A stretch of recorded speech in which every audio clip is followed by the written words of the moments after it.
تھکے ہوئے دل کے مسافر، خود کو غم زدہ نہ کر اور نہ ہی اپنی ہمت کو پست پشت ڈالو۔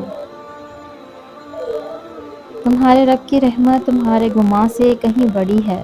جب تم خوشیوں برے دن دیکھو گے تو خود نم آنکھوں سے مسکراتے ہوئے کہو گے کہ اللہ نے میری دعا ایسے قبول کی کہ جس کا کوئی امکان بھی نظر نہیں آتا تھا، اور تمہارا دل جو اتنا سفر کرتے کرتے تھک چکا تھا وہ خوب اطمینان میں ہوگا۔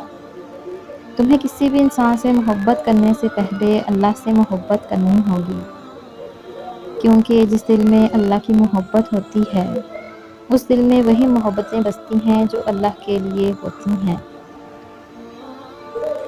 جو تکلیف نہیں دیتی، جو بے سکون نہیں کرتی۔ کبھی کبھی زندگی اس جگہ آ پہنچتی ہے کہ آگے کوئی راستہ نہیں ہوتا اور واپسی کا تصور بھی نہیں ہوتا۔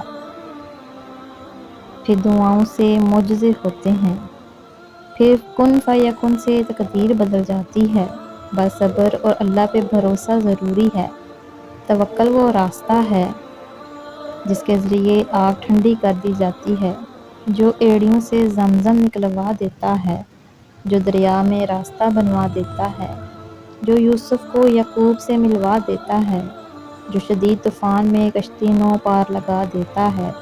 تو پھر کیا تم اپنے رب پر توکل نہیں کرو گے جو ناممکن کو ممکن کرنے کی قدرت رکھتا ہے؟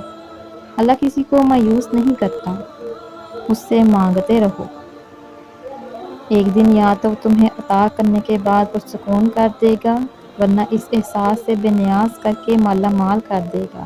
بس یقین رکھو اس رب پر جہاں بندے کی آخری حد ختم ہونے لگتی ہے، بس وہیں پروردگار فرما دیتا ہے کن، اور ناممکن پھر ممکن ہو جاتا ہے۔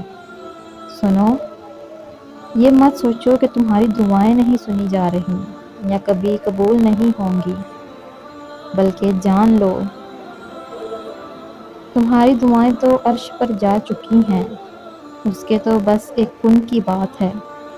جب تمہارے حق میں بہتر ہوگا تو اس نے کن کہنا ہے اور فیکن کے معجزے ہو جانے ہیں۔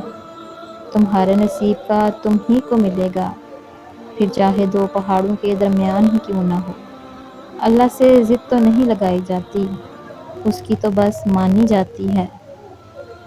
سر جھکا کر خاموشی سے پوری یقین کے ساتھ، تو کیا ہوا جو تم نے مانگا اور اس نے نہ دیا؟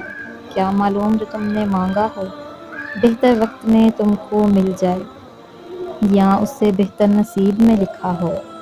جن دعاؤں کو مانگتے ہوئے تمہارے آنسو نہیں رکتے نا، دیکھنا ایک دن وہ تمہارے نصیب کا حصہ بن جائیں گی۔